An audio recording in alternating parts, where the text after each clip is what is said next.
Hello student. तो कैसी चली आपकी पढ़ाई? उम्मीद करता हूं कि बहुत अच्छी चल रही होगी पढ़ाई आपकी। लास्ट के 2 लेक्चर्स में हमने 2 जुगाड़ सीखे। उम्मीद आपने वो वीडियोस देखे, अगर नहीं देखे तो पहले जाके उनको देख लो, तो आज का लेक्चर आपका कनेक्ट होगा, नहीं तो नहीं कनेक्ट होगा। ठीक है। लास्ट 2 लेक्चर्स में हमने 2 आउटस्टैंडिंग जुगाड़ सीखे थे। एक जुगाड़ में हमने ये सीखा था कि कैसे हाइब्रिडाइजेशन को 3 सेकेंड्स में कैलकुलेट कर लेते हैं, और दूसरे जुगाड़ में हमने ये सीखा था कि कैसे किसी भी मॉलिक्यूल के शेप को 10 सेकेंड्स में ड्रॉ करा जा सकता है। ठीक है। तो आज जो हम सीखने जा रहे हैं स्टूडेंट, ये एक जुगाड़ तो नहीं कह सकते, लेकिन एक ऐसा मिसकॉन्सेप्शन है जो बहुत सारे स्टूडेंट को नहीं पता है, या एक हाफ इंफॉर्मेशन है जो आपको आधी आधी ही इंफॉर्मेशन रहती है और पूरी इंफॉर्मेशन आपको नहीं पता है। तो उस टॉपिक की पूरी इंफॉर्मेशन के साथ मैं आज आया हूं और आपको अच्छी क्लैरिटी देकर जाऊंगा। ठीक है ना। सो चलो देख लेते हैं आज हम क्या सीखने वाले हैं। आ जाओ भाई। ठीक है। हम सीखेंगे उस मिस्ट्री के बारे में बात करने जा रहे हैं जो ऑलमोस्ट 99% स्टूडेंट्स को पता ही नहीं रहती। केमिकल बॉन्डिंग की उस मिस्ट्री के बारे में डिस्कशन होगा जो 99% स्टूडेंट्स को नहीं पता होती है। चलो देखते हैं क्या है वो मिस्ट्री। ठीक है, आ जाओ। देखो, इस मिस्ट्री के बारे में हम बात करने जा रहे हैं। उस मिस्ट्री का नाम है हाइब्रिडाइजेशन ऑफ sp3d की मिस्ट्री। ठीक है ना। देखो, ये हाइब्रिडाइजेशन पता नहीं क्यों एंट्रेंस वालों का बड़ा फेवरेट है यार। बहुत क्वेश्चन यहां से आते रहते हैं एंट्रेंसेस में, जेडब्ल्यू हो, नीट हो, महाराष्ट्र सीटी हो, बिट सेट हो। इस हाइब्रिडाइजेशन से क्वेश्चन बहुत फ्रीक्वेंट आए हैं। क्यों आते हैं मैं आपको समझा रहा हूं। ठीक है ना। देखो, हाइब्रिडाइजेशन का मतलब होता है मिक्सिंग एंड रिकास्टिंग। मिक्सिंग किसका? Mixing of different orbitals with different energy and recasting into orbitals of similar type and similar energy. ठीक है ना। तो अगर मैं कहता हूं कि हाइब्रिडाइजेशन sp3d है इसका, तो यहां पे आप देख सकते हो सारे के सारे ऑर्बिटल sp3d हाइब्रिडाइज्ड होने चाहिए थे एज पर द रूल, है ना। और आपको भी यही लगता है, आपने शायद पढ़ा भी यही होगा कि सारे हाइब्रिडाइजेशन सेम होने चाहिए, क्योंकि हाइब्रिड ऑर्बिटल सब सेम होते हैं, है ना। गड़बड़ देखो यहीं से शुरू होती है हाइब्रिडाइजेशन की। ठीक है ना। ऐसा हम सोचते हैं, लेकिन डेंजर इधर ही है, जो ऊपर और नीचे के ऑर्बिटल है वहां पे ही प्रॉब्लम है। चलो ये ऊपर और नीचे ऑर्बिटल को हम समझ लेते हैं स्पेसिफिकली। ये जो आपको दिखाई दे रहा है ये है आपका एक्सियल, और ये जो 3 है इनको हम इक्वेटोरियल कहते हैं। ठीक है। ये इक्वेटोरियल और ये एक्सियल। अब इसमें प्रॉब्लम देखो क्या आने वाली है। नॉर्मली हमने ये पढ़ा ही होगा कि axial bonds are longer compared to equatorial bond. सही बात है, पढ़ा ही होगा आपने। अच्छा, इसका लॉजिक हम पढ़ते हैं कि देखो, इक्वेटोरियल बॉन्ड जो है वो उसके बीच का एंगल 120 डिग्री होता है, और जो एक्सियल बॉन्ड है उसके बीच का एंगल 90 डिग्री होता है। ठीक है ना। अब ऑब्वियस सी बात है, एंगल स्मॉलर है तो ऊपर और नीचे वाले लोब को ज्यादा रिपल्शन मिलता है। उस रिपल्शन को अवॉइड करने के लिए ये लॉन्गर हो जाते हैं। यहां पे एंगल 120 डिग्री है, उतना रिपल्शन नहीं मिलता है, तो कंपैरेटिवली ये तीनों बॉन्ड जो इक्वेटोरियल ये शॉर्टर होते हैं। ठीक है। ये ऑलमोस्ट हर बुक में लिखा रहता है और ये इंफॉर्मेशन सही भी है, बट ये पूरी इंफॉर्मेशन नहीं है, और यही पूरी इंफॉर्मेशन मैं आज वीडियो में आपको देने जा रहा हूं। ठीक है। तो ध्यान से देखना। चलो आगे बढ़ते हैं और हम समझते हैं कि गड़बड़ हुई क्या है। ठीक है ना। देखो, गड़बड़ को समझते हैं। देखो गड़बड़ क्या है। सबसे पहली चीज तो ये सीखो कि जो sp3d हाइब्रिडाइज होता है इसमें 2 टाइप के अलग अलग ऑर्बिटल्स होते हैं। ठीक है ना। इसमें जो 3 ऑर्बिटल होते हैं, टोटल sp3d 5 ऑर्बिटल्स हैं, 5 हाइब्रिड ऑर्बिटल्स हैं। 5 में से 3 हाइब्रिड ऑर्बिटल जो होते हैं वो sp2 होते हैं, और 2 हाइब्रिड ऑर्बिटल होते हैं pd हाइब्रिडाइज। आप पहली बार ही नाम सुन रहे हो कि pd हाइब्रिडाइजेशन भी होता है। ये जो मैं आपसे इंफॉर्मेशन शेयर कर रहा हूं ये आपको जेडी ली बाई सुदर्शन गुहा में मिल जाएगी इंफॉर्मेशन। और नीचे से सेकेंड पैराग्राफ की पहली लाइन में ये चीज लिखी हुई, आप एक बार चेक कर लेना, थोड़ा पेज आगे पीछे हो सकता है, बेंट रूल में है ये, ठीक है ना। अब देखो जरा, दो ऑर्बिटल पीडी हाइब्रिडाइज और तीन ऑर्बिटल sp2 हाइब्रिडाइज, कौन से दो पीडी हैं? ये ऊपर और नीचे के जो हाइब्रिड ऑर्बिटल है वो पीडी है, और ये तीन sp2 हाइब्रिडाइज्ड होते हैं, है ना। समझ में आ रहा है? तो एक्सियल बॉन्ड जो है वो पीडी हाइब्रिडाइज होता है, और ये जो इक्वेटोरियल बॉन्ड है तीनों, ये होते हैं आपके sp2 हाइब्रिडाइज। अब क्वेश्चन ये उठता है कि इस हाइब्रिडाइजेशन के चेंज होने से, गड़बड़ होने से क्या इफेक्ट हो जा रहा है मॉलिक्यूल के ऊपर। चलो इस इफेक्ट को समझने की कोशिश करते हैं बेटा, है ना। देखो आप लोगों ने ये चीज पढ़ी होगी, मैं 100% श्योर हूं। Carbon single bond carbon, carbon double bond carbon और कार्बन ट्रिपल बॉन्ड कार्बन में अगर मैं बॉन्ड लेंथ को कंपेयर करने जाऊं, है ना, चलो इसकी बॉन्ड लेंथ ए ले ली, इसकी बी ले ली और इसकी सी ले ली, तो आप मुझे कहोगे कि सर जो बॉन्ड लेंथ का ऑर्डर है सर, वो आएगा A greater than B greater than C, ये आएगा बॉन्ड लेंथ का ऑर्डर। मैं बोलूंगा बिल्कुल सही है। फिर मैं आपसे ये पूछूंगा कि कैसे कह रहे हो तुम लोग, तो तुम बोलोगे सर सिंगल बॉन्ड से डबल बॉन्ड होता है, डबल से ट्रिपल बॉन्ड होता है, मतलब बॉन्ड की मल्टीप्लिसिटी बढ़ती है तो बॉन्ड लेंथ छोटी हो जाती है, ठीक है, या बॉन्ड ऑर्डर बढ़ता है तो बॉन्ड लेंथ छोटी हो जाती है। देखो यहाँ पे बॉन्ड ऑर्डर 1 है, यहाँ बॉन्ड ऑर्डर 2 है, यहाँ बॉन्ड ऑर्डर 3 है, तो बॉन्ड ऑर्डर बढ़ता है तो बॉन्ड लेंथ कम हो जाती है। सही बात है कि नहीं? अब क्वेश्चन ये उठ रहा है कि भाई ये करा कैसे, कैसे मतलब क्यों क्यों सिंगल से डबल हो रहा है, डबल से ट्रिपल हो रहा है तो बॉन्ड लेंथ छोटी हो जा रही है, क्या रीजन है? हम इसे जरा सीखने जा रहे हैं और मजा आएगा, ठीक है। हम आगे वाली स्लाइड पे जाते हैं, फिर वापस बैक टू पवेलियन यहां पर आएंगे हम लोग, ठीक है। चलो देखो जरा ध्यान से, है ना। सबसे पहली चीज तो हम एक बड़ा अच्छा सा शॉर्टकट सीख लेते हैं ऑर्गेनिक कंपाउंड में, है ना। ऑर्गेनिक कंपाउंड में इस शॉर्टकट को यूज करना, ये बड़ा मजेदार सा शॉर्टकट है ना। मैंने इस शॉर्टकट का नाम, शॉर्टकट छोड़ो यार, जुगाड़ क्या लेते हैं, है ना। मैंने इस जुगाड़ का नाम अपने देश के ओरिजिनल आयरन मैन, कौन है बताओ, कौन इंडिया का ओरिजिनल आयरन मैन है? जी, सरदार वल्लभ भाई पटेल, जिनकी बहुत बड़ी सी वर्ल्ड की सबसे बड़ी स्टैच्यू उनकी ही है। गुजरात में आप जाओगे तो आपको देखने मिलेगा। तो उनके नाम पे ही मैंने एक जुगाड़ रख दिया, ठीक है। देखो जुगाड़ का नाम है, जुगाड़ का नाम है सरदार पटेल थ्योरी, है ना। इस जुगाड़ को बस ऑर्गेनिक कंपाउंड में ही यूज करना, उधर ये बहुत सही काम कर लेता है, ठीक है ना। बाकी जगह के लिए मैंने ऑलरेडी जुगाड़ सिखाया हाइब्रिडाइजेशन निकालने का, इसके पहले वाले वीडियो को जाकर देखो, डिस्क्रिप्शन में मैं दोनों वीडियो की लिंक डाल दूंगा, ठीक है। चलो, सरदार पटेल थ्योरी कहती है कि hybridisation is equal to sp⁻n-1, ठीक है। कहती है कि sp⁻n-1, ओके, n-1। अब क्वेश्चन ये उठ रहा है, ये हाइब्रिडाइजेशन आपने निकाल लिया, क्वेश्चन ये उठ रहा है कि व्हाट इज n हियर। यहां पे n is number of sigma bonds, okay.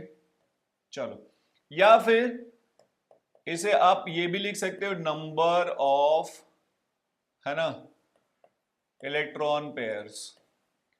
ये दोनों ही ले लेने हैं अगर हो तो। हम इलेक्ट्रॉन पेयर्स को फिलहाल साइडलाइन कर रहे हैं, हम लोग सिग्मा बॉन्ड के बारे में बात करेंगे। अब तुम क्वेश्चन पूछोगे सर सिग्मा बॉन्ड कैसे पता लगाना ऑर्गेनिक कंपाउंड में। देखो मैं तुम्हें एक मोटिवेशनल स्टेटमेंट बता रहा हूं, मोटिवेशनल स्टेटमेंट, सिंगल है तो सिग्मा है, ठीक है ना।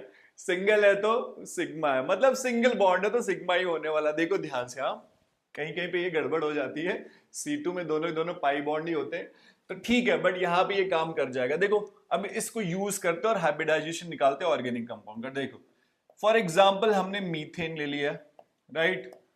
अब हमें इसमें कार्बन का हाइब्रिडाइजेशन कैलकुलेट करना, चलो करते हैं। कार्बन का हाइब्रिडाइजेशन कैसे निकालेंगे भाई, ठीक है। देखो कार्बन का हाइब्रिडाइजेशन निकालना है, सबसे पहले हमने लिख दिया यहां पर sp। चलो सिग्मा बॉन्ड गिनते हैं भाई, 4 सिंगल बॉन्ड बना रहा है ना, तो 4 सिग्मा बॉन्ड है, हाइब्रिडाइजेशन हो जाएगा sp रेज टू 4 माइनस 1, क्या हो जाएगा ये sp3 हाइब्रिडाइज हो गया काम अपना। ठीक है, चलो एक और एग्जांपल ले रहा हूं मैं यहां पे, ये पहला एग्जांपल लिया था हमने, let's go for one more example. चलो यहां पर एक और एग्जांपल ले लेते हैं। यहां पर हमने एग्जांपल ले लिया, चलो इसका, ठीक है, इथीन के बारे में बात कर लेते हैं। ओके, चलो इथीन के बारे में बात करते हैं। अगर मैं इथीन के बारे में बात करने जाऊं तो चलो भाई, सेंटर दो सेंट्रल एटम है, एक ये भी कार्बन एक ये भी कार्बन, दोनों का हाइब्रिडाइजेशन निकालेंगे। सबसे पहले दोनों में sp लिख दिया हमने। चलो भाई काउंट करो सिग्मा बॉन्ड, ये सिंगल बॉन्ड है तो ये सिग्मा होगा, ये भी सिंगल है सिग्मा होगा, ये डबल बॉन्ड है तो एक सिग्मा होगा और एक पाई होगा। ठीक, इधर आ जाओ, इस कार्बन पे सिग्मा बॉन्ड और इधर ये वाला सिग्मा कॉमन है। तो अगर आप इस कार्बन पे ध्यान दोगे तो आपको पता चलेगा इसमें 1 2 और 3 सिग्मा बॉन्ड है, तो sp रेज टू 3 माइनस 1 हो जाएगा sp2 हाइब्रिडाइज। समझ में आ रही बात? आगे देखो यार, इसको जरा देखो, इधर देखो, ये भी 1 2 3 सिग्मा बॉन्ड बना रहा है, बीच वाला सिग्मा दोनों के लिए कॉमन है।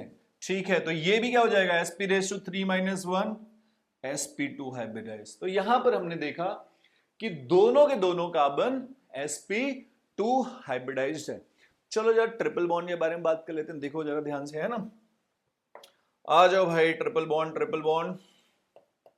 ट्रिपल बॉन्ड को ले लिया जाए C, ट्रिपल बॉन्ड C, यहां पर H, इथाइन ले लो यार। चलो अब अगर मैं ट्रिपल बॉन्ड के बारे में बात करूं तो ये देखो, ये तो सिंगल है भाई, सिग्मा हो गया, है ना, सारे सिंगल लोग खुश हो रहे हैं कि भाई हम लोग ये सिग्मा है ना, ये भी सिग्मा, देखो ये भी सिग्मा। ट्रिपल बॉन्ड है तो बीच वाला सिग्मा है, ऊपर और नीचे दोनों पाई बॉन्ड है। ठीक है ना, चलो अब काउंट कर लेते हैं भाई।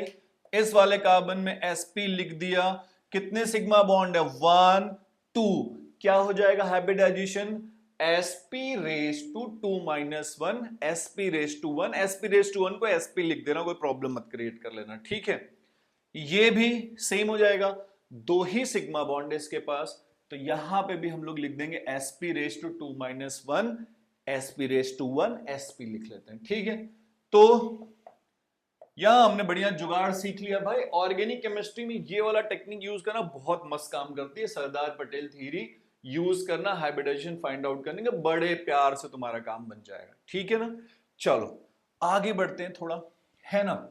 अभी अभी हमने इसका डिस्कशन किया था, सबसे पहले मैं ले लेता हूं, ठीक है ना, ध्यान देना, रुक जाओ, येलो कलर वापस उठाया जाए।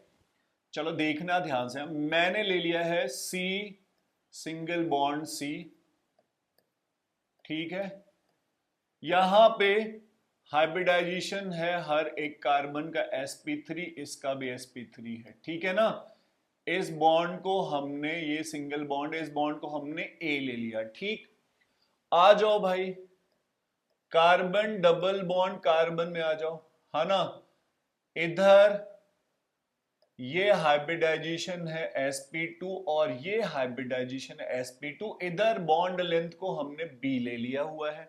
ठीक है, और अब आ जाते हैं हम लोग C, ट्रिपल बॉन्ड C ले लेते हैं, ये sp हाइब्रिडाइज्ड है, ये sp हाइब्रिडाइज्ड हमने अभी सीखा, और यहां बॉन्ड लेंथ को C ले लेते हैं।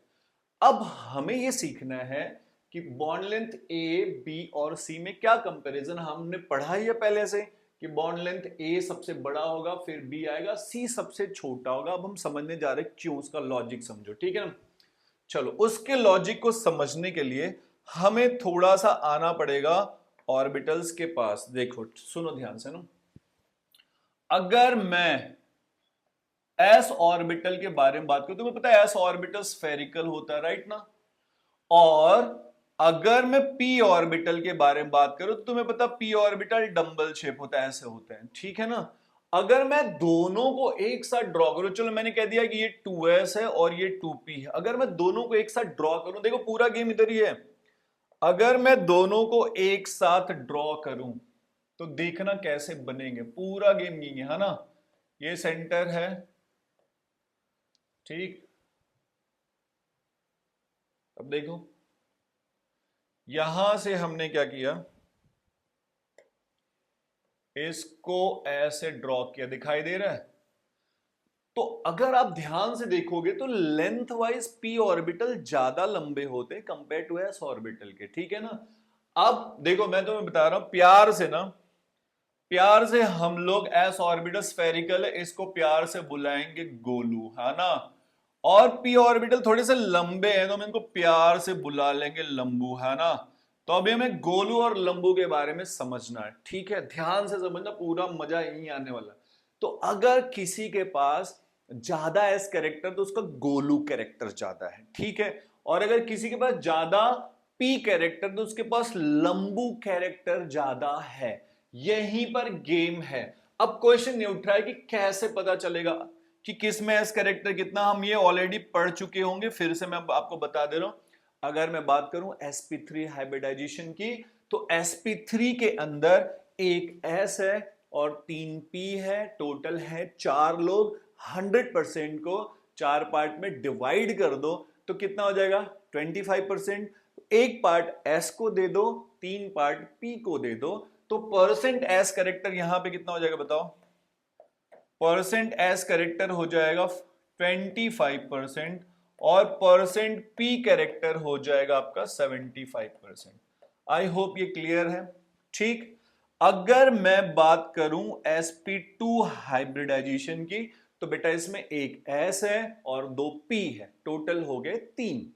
100% को 3 पार्ट में डिवाइड कर दो तो 33.33 मिलेगा हर एक को। अब देखो S एक ही है, P 2 है, तो एक S को दे दिया 33.33%, 2 पार्ट P को दे देंगे जो कि हो जाएगा 66.66 या 66.67 ले लो चलेगा।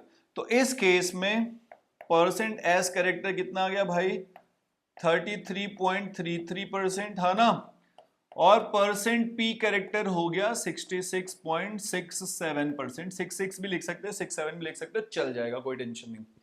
सिमिलरली अगर मैं बात करूं एसपी हाइब्रिडाइजेशन की, देखो जरा क्या है। एसपी हाइब्रिडाइजेशन में आ जाएगा आपका परसेंट एस कैरेक्टर कितना है 50% आ जाएगा, क्योंकि दो ही लोग हैं, एक एस है और एक पी है। और परसेंट पी कैरेक्टर कितना हो जाएगा भाई, परसेंट पी कैरेक्टर भी हो जाएगा 50%। आई होप यहां तक आपको बढ़िया क्लैरिटी है इसके बारे में, ठीक है। ध्यान देना है आपको यहां पे, कहां पे ध्यान देना है, इस पे ध्यान देना भाई। देखो इस पे परसेंट एस कैरेक्टर, जैसे जैसे मैं sp3 से sp2 में गया हूं परसेंट एस कैरेक्टर बढ़ता जा रहा है। परसेंट एस कैरेक्टर बढ़ेगा तो गोलू नेचर बढ़ता जाएगा, ठीक है। स्फेरिकल गोलू बनते जाएंगे। चलो देखते हैं जरा ध्यान से, है ना। आ जाओ भाई, यहां पर आ जाओ। अब हम इसको समझने जा रहे हैं, मजा आएगा। देखो तुम ध्यान से देखो, है ना, सुनो। पूरा गेम यहीं पे। मैं यहां से एक ना ऐसे लाइन खींच लेता हूं, ध्यान देना ना। यहां से हमने एक लाइन खींच दी है, ठीक है। एक ना स्ट्रेट लाइन खींच लेते हैं भाई, रुक जाओ। स्ट्रेट लाइन, स्ट्रेट लाइन, ठीक है ना। स्ट्रेट लाइन खींच लेते हैं यहां से एक, ठीक। अब देखो देखो इसको, चलो ठीक है। ऐसे ले लिया हम लोगों ने, नहीं रुक जाओ रुक जाओ भाई, रुक जाओ रुक जाओ। स्ट्रेट लाइन खींच लेते हैं, straight line straight line straight line, आ जाओ भाई। स्ट्रेट लाइन, क्यों भाई आ क्यों नहीं पा रही है ये, हाँ अभी ठीक है। चलो यहां हमने एक स्ट्रेट लाइन ले लिया भाई, देखो ध्यान से, है ना। अब हम देखो क्या करने जा रहे हैं। हम सबसे पहले यहां पे एक छोटा वाला लोब बना रहे, यहां पर हमने ऐसे एक लोब बना दिया। ये आपका sp3 हाइब्रिडाइज ऑर्बिटल है, ठीक है ना। देखो sp3 हाइब्रिडाइज ऑर्बिटल में s कैरेक्टर है 25%, ठीक है।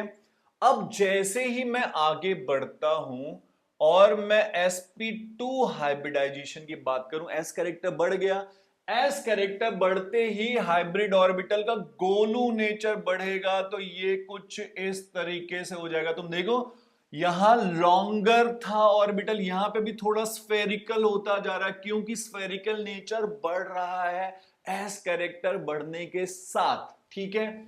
और अगर हम आते हैं sp हाइब्रिडाइजेशन में, तो इसमें तो s कैरेक्टर ऑलमोस्ट 50% हो चुका है, तो और ज्यादा स्फेरिकल नेचर बढ़ने वाला है। देखो और स्फेरिकल नेचर बढ़ेगा तो ये ऑर्बिटल और ऐसा हो जाएगा, दिखाई दे रहा है अगर आप लोगों को।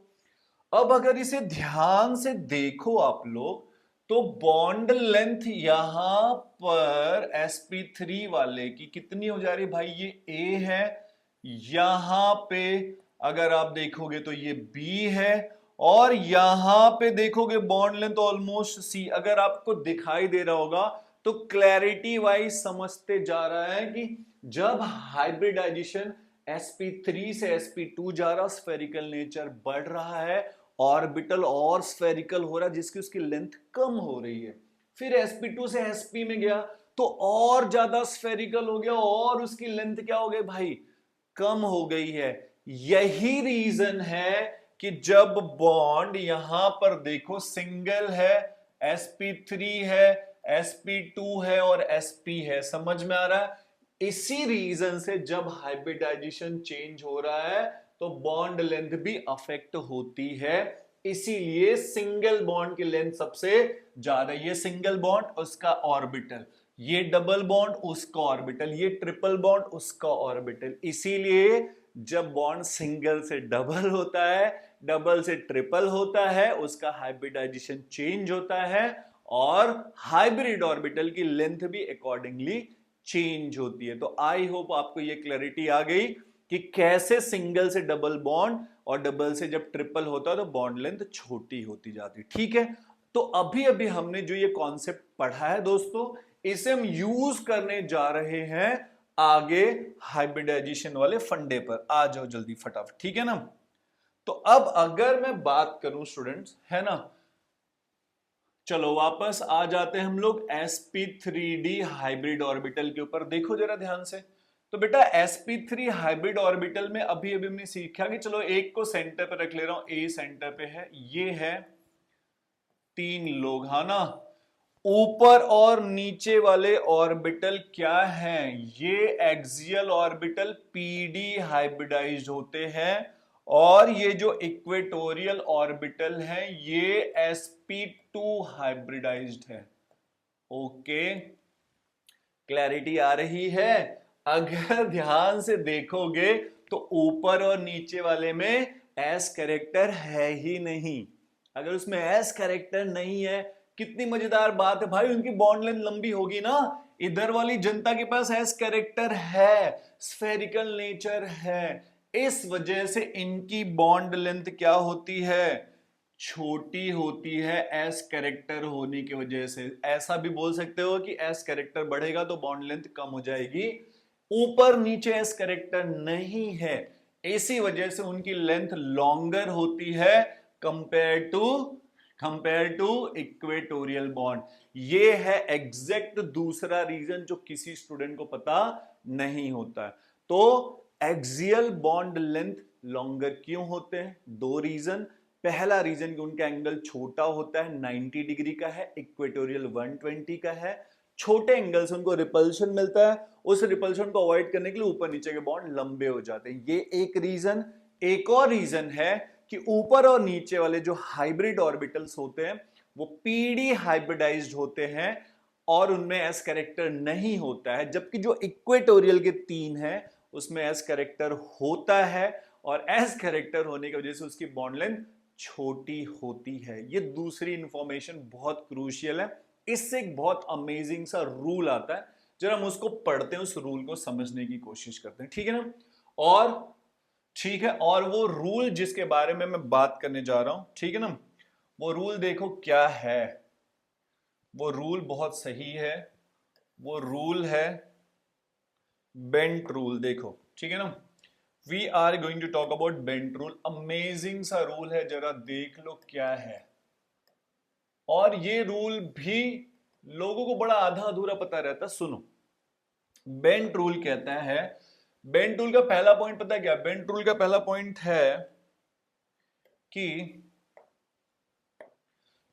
है कि more electronegative atom, more electronegative atom prefers to go in that hybrid orbital,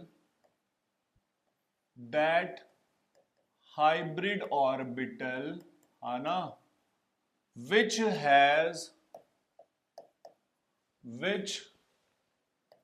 has okay less percent as character। ठीक है, इसका दूसरा स्टेटमेंट है lone pair prefers to go in that hybrid orbital which has more percent as character। देखो मजेदार है यार। और पूरा का पूरा गेम इसी के ऊपर टिका हुआ है। कुछ एग्जाम्पल देके आपको समझाने की कोशिश करता हूं, ठीक है। अब देखो इस चीज को समझो, अगर मेरे पास ज्यादा इलेक्ट्रोनेगेटिव एटम आएगा तो वो ऊपर नीचे जाना पसंद करेगा। जानते हो क्यों? क्यों वो इन एक्सियल पोजीशंस पे जाना चाहेगा? क्योंकि एक्सियल पोजीशंस पे परसेंट एज कैरेक्टर कम है, ठीक है ना। और अगर मुझे लोन पेयर डालना होगा तो लोन पेयर मैं डालूंगा इन पोजीशंस पर, इक्वेटोरियल पोजीशंस पे, क्योंकि एस कैरेक्टर यहां ज्यादा है। सुनो, अब देखो मैं एक एग्जांपल दे रहा हूं, मजा आएगा तुम्हें। सुनो, देखो इस एग्जांपल को करते हैं, देखो ध्यान से, है ना। चलो देखो, मैं एक अच्छा सा एग्जांपल दे रहा हूं। मैंने कह दिया कि लो भाई PCl2F3 ले लो, ठीक है, और इसका स्ट्रक्चर बनाओ। जैसे मैं स्टूडेंट को ये स्ट्रक्चर बनाने के लिए बोलता हूं, पता है वो मस्त में ऐसे स्ट्रक्चर बनाते हैं। आप seen them drawing like this, okay. वो बोलेंगे कि सर देखो फ्लोरीन 3 है ना सर, तो 3 फ्लोरीन को सर ऐसे डाल देते हैं, है ना, सिमेट्री भी हो जाएगी, और ऊपर एक क्लोरीन डाल देते हैं, नीचे एक क्लोरीन डाल देते हैं। आप भी यही सोच रहे होगे, है ना, आप भी यही सोच रहे होगे कि यही सही स्ट्रक्चर है। भाई नहीं, यहां गड़बड़ है। सिमेट्री तो दिख रही है बढ़िया अच्छी सी, लेकिन ये स्ट्रक्चर सही नहीं है।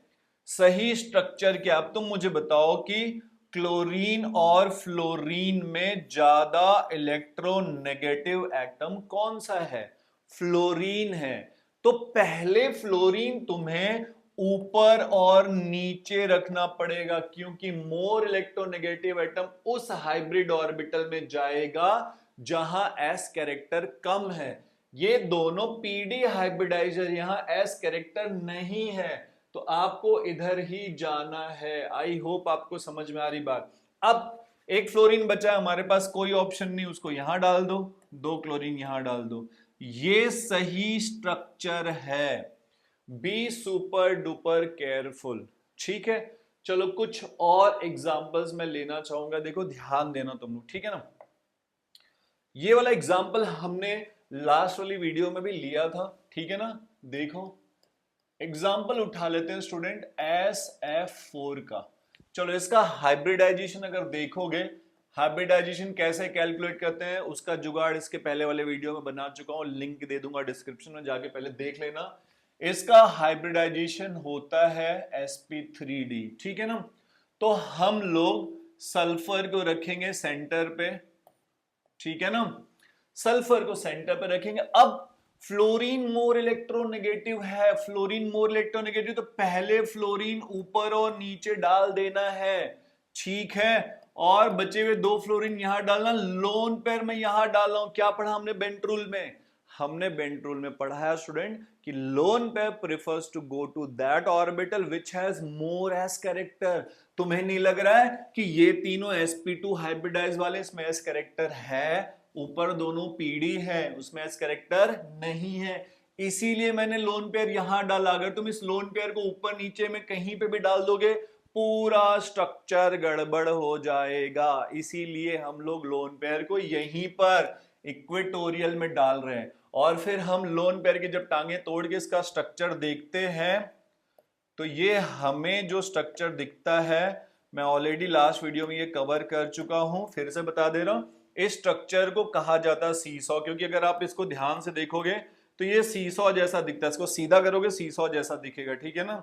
इसीलिए हम इस स्ट्रक्चर को क्या कहते हैं, सीसॉ स्ट्रक्चर कहते हैं, ठीक है, ध्यान में रखना।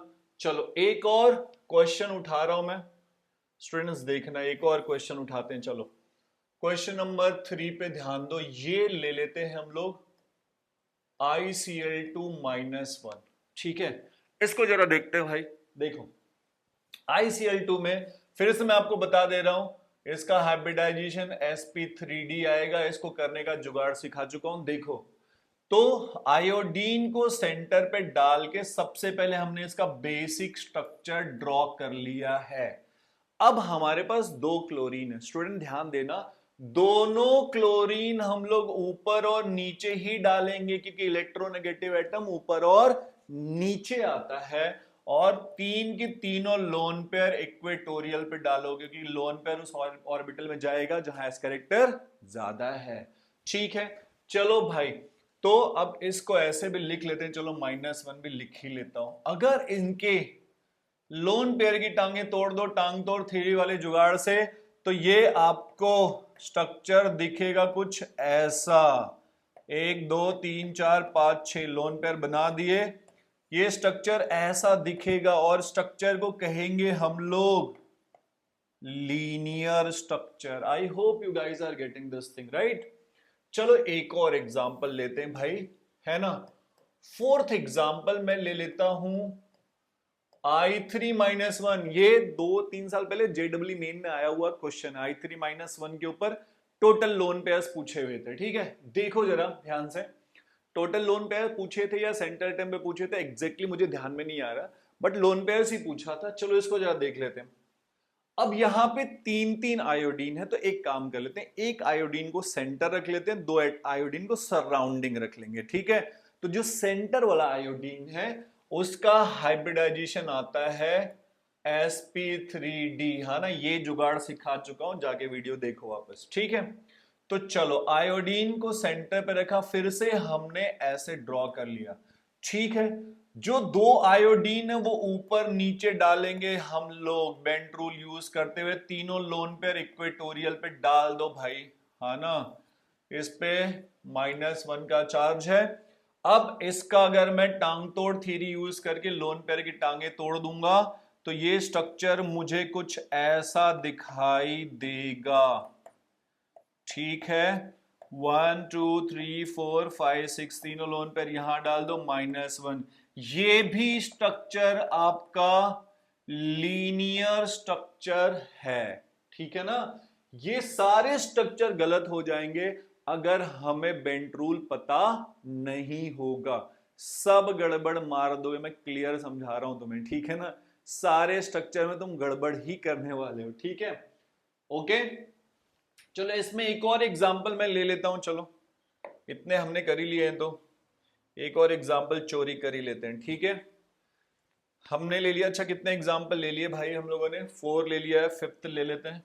देखो 5th एग्जांपल में ClF3 ले लो यार, देखो चलो भाई ClF3, चलो इसमें भी अगर क्लोरीन का हाइब्रिडाइजेशन देखोगे ये भी sp3d ही आता है, तो क्लोरीन को रख लो सेंटर पे, ठीक है, और सबसे पहले बेसिक स्ट्रक्चर बना लो। फ्लोरीन है 3-3, पहले 2 फ्लोरीन को ऊपर नीचे रखूंगा, अब मेरे पास जगह नहीं तो मैं यहां पे डाल रहा हूं, लोन पेयर मुझे इक्वेटोरियल पे रखने, सोचो अगर बेंट रूल ना पता हो स्टूडेंट, तुम लोन पेयर उठा के ऊपर नीचे डाल दोगे, पूरे स्ट्रक्चर का सत्यानाश हो जाएगा।